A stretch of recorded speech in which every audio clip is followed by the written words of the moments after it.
so I decided I'd use my voice for today's video. I kinda hate my voice though, so I've not just used my proper voice. Maybe I'll do that one day, but not just now. Anyways, today's video is K-pop confessions, so please don't be offended by them. They are honestly just my opinions, and enjoy the video. Let's go. I don't know if anyone else can relate with this one, but yeah, it kind of is embarrassing to be a K-pop fan. Like, I feel like there's still that stigma around it.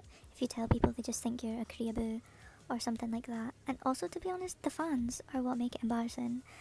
A lot of fans are so toxic, and it kind of just makes it embarrassing to be part of it. I also think that it's the ignorance of other people not understanding K-pop. Like, it's just music in a different language, but still somehow I'm embarrassed to admit that I like it. I think it has a lot to do with my age as well, because people think K-pop fans are just children. Well, I'm literally an adult, so yeah. I know some of you are not going to be happy with this one, but I honestly just don't like it. I prefer Boy With Love more than Dynamite, and I don't particularly like Boy With Love that much. I think it's just because it's so overplayed. Like, every time I get in the car, it's on the radio. Every time I go on TikTok, it's a song in one of the videos, like. And people are always like, this is K-pop, it's terrible, like. It's not one of their best songs. They have other songs that are better, and if they played their better songs on the radio, I think more people would get into K-pop because they just think that's it. Like, it's terrible, and it's not. Yes, I said it. Streaming is stupid. Like, I understand it to a certain point, but the way that K-pop fans do it, I really don't understand. Like, we have to break this record. We have to get 20 million views in 20 minutes. Like, why? What does that actually achieve? Like, I'm sorry if you love streaming, but it's just not for me, and I don't see the point in it. I don't know what it is about K-pop fans being so sensitive about everything. Like, you can't have an opinion if it's different to theirs. You don't like their favourite song, oh my god, it's the end of the world. Like, please just accept opinions differ. And on Twitter, every K-pop fan is so sensitive. Everything is not an attack towards your favourite group, okay? I don't know if people are going to be offended by this one, but I'm not saying like there's not racism towards K-pop and like the K-pop industry, K-pop idols. Obviously there is. That's not what I'm talking about. I mean, like, if someone doesn't like K-pop, that's not racist. Mainly what I mean is the other day I think it was someone had asked Niall Horan from One Direction if he'd listened to Dynamite, and he said no, I haven't. And the replies were like, oh my god, he's racist, he won't listen to Dynamite. Like, because someone doesn't want to listen to BTS doesn't make them racist. I wish people would stop pulling the race card for petty stupid things like that have nothing to do with race, because you're taking away from the real race issues that are directed towards K-pop idols. So basically, you're doing more harm than you are good to them.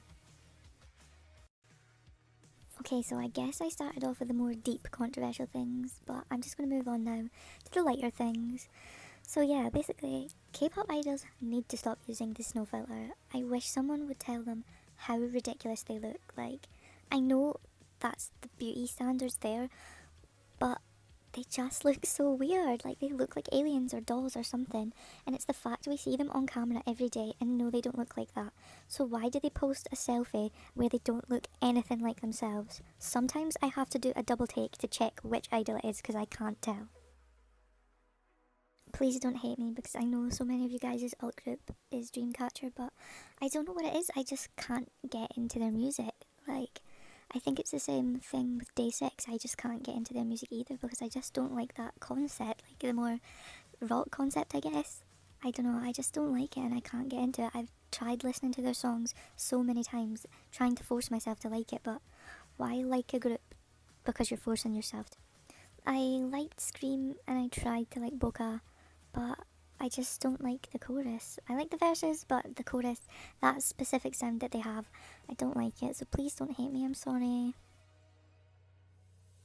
Yeah, I'm probably considered a fake fan to some people, or just a terrible fan because I'm lazy. So yeah, I'm a lazy fan. I have to admit it. I don't do the streaming. I don't buy albums. Sometimes I put off listening to albums even from my fave groups because I can't be bothered to. Like, I'm so bad at like taking ages to check out a group's comeback or something. I'm terrible, I know, I'm sorry, I'm a bad fan. Honestly, in K-pop, I don't believe that talent is everything. Like, yeah, you kind of do need to sing and dance and that, but to the point of being like extraordinary? No. And is that going to get you any further?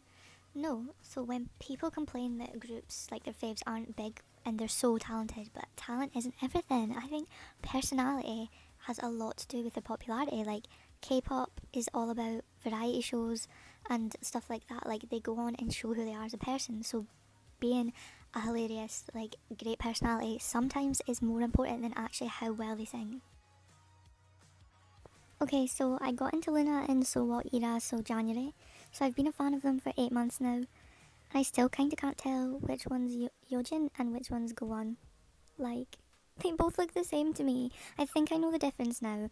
Well, obviously in this new era because Gowan's got blue hair and Yojin's got short hair, but see when they both have blonde hair? I don't know who's who. Like, I cannot tell who's who. They look the same. Okay, someone help me, please. I feel like I'm gonna get hate for this one, but this is my confessions and I'm just trying to be honest. So yeah, I guess idol sexuality is like, I know people say don't do that and it's not right, but I just do it in my head. I never say to anyone and I don't push that sexuality onto them. Like, I don't ship or anything. I hate shipping. I don't agree with it. But like, some idols I look at and I'm like, I think they're gay. Like, is that not just a natural thing? Like, I feel like with anyone in life, I would just presume their sexuality in my head, so it's no different for idols. So please don't hate me for this. Like, I only do it in my head. I don't actually like say it out loud or push that sexuality onto them, so I don't think it's that bad, okay? You might be looking at this one like, are you sure, because your alt group is literally NCT. And when I say I try and avoid it, I emphasis on try. I'm not successful. This is just some stupid thing that I have. Like, I didn't stand NCT for the longest time because I didn't want to try and get into them because there was too many of them. Like, it's the stupidest thing ever. And the exact same with 17. Even though I already stand a group with now 23 members, I didn't want to get into a group that has 13 because I couldn't be bothered. And now I realise how stupid I am for that. I feel like this is another one that people say you shouldn't do, but how can you help who you're attracted to? Like, have you seen K-pop idols? It's hard to not be attracted to them, and obviously I don't mean it any further than literally I'm attracted to them, but like, I don't think it's wrong to be attracted to someone. It's impossible not to be, okay? Yes, you heard me right. I used to not like girl groups. Like, who was I? And I love girl groups now.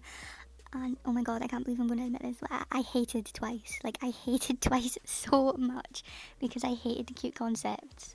And I'm honestly speechless. Like, who was that person? I hate girl groups, I hate Twice, and I hate cute concepts. Like, that is the opposite of me now. Twice are one of my alt groups. Yeah, I ain't naming any names in this one because I don't want to get so much hate that my channel gets shut down. But there's a lot of idols that people class as like the best dancers in K-pop, the best K-pop idol dancers, and I just can't see it. Like, I don't think their dancing's anything extraordinary. Like, obviously, yeah, they can dance and they're good, but I can't see what makes them one of the best in K-pop.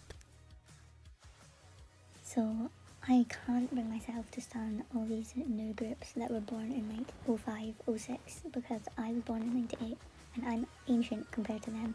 I can't be standing people that were 8 years younger than me.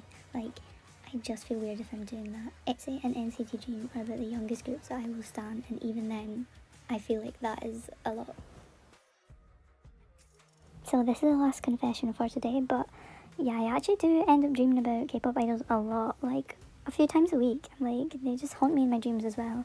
It's always just normal dreams, so like we're friends and we're just hanging about or doing something. Like, normally it's like my friends, but they're like incorporated into that friend group as well. But I do remember a dream I had a couple of weeks ago. I was on holiday with Seungkwan from 17 and Jaehyun from NCT, and basically Seungkwan knew that I fancied Jaehyun, so he was going to try and help set me up with him. Like, he was a good friend, so yeah. But yeah, it seems to happen a lot, but they're always just normal, really. Nothing weird. I've never had a really weird dream. Sadly, that would make a good title. Thank you guys so much for watching the video. I hope you don't all hate me now and that I'm not cancelled. Also, I hope you enjoyed the voice reveal, even though it's not really because there's a filter on it, so this isn't my actual voice. Well, it is, but kind of not. Anyways, like and subscribe. Hope you enjoyed the video, all that jazz. So, bye. See you in the next one.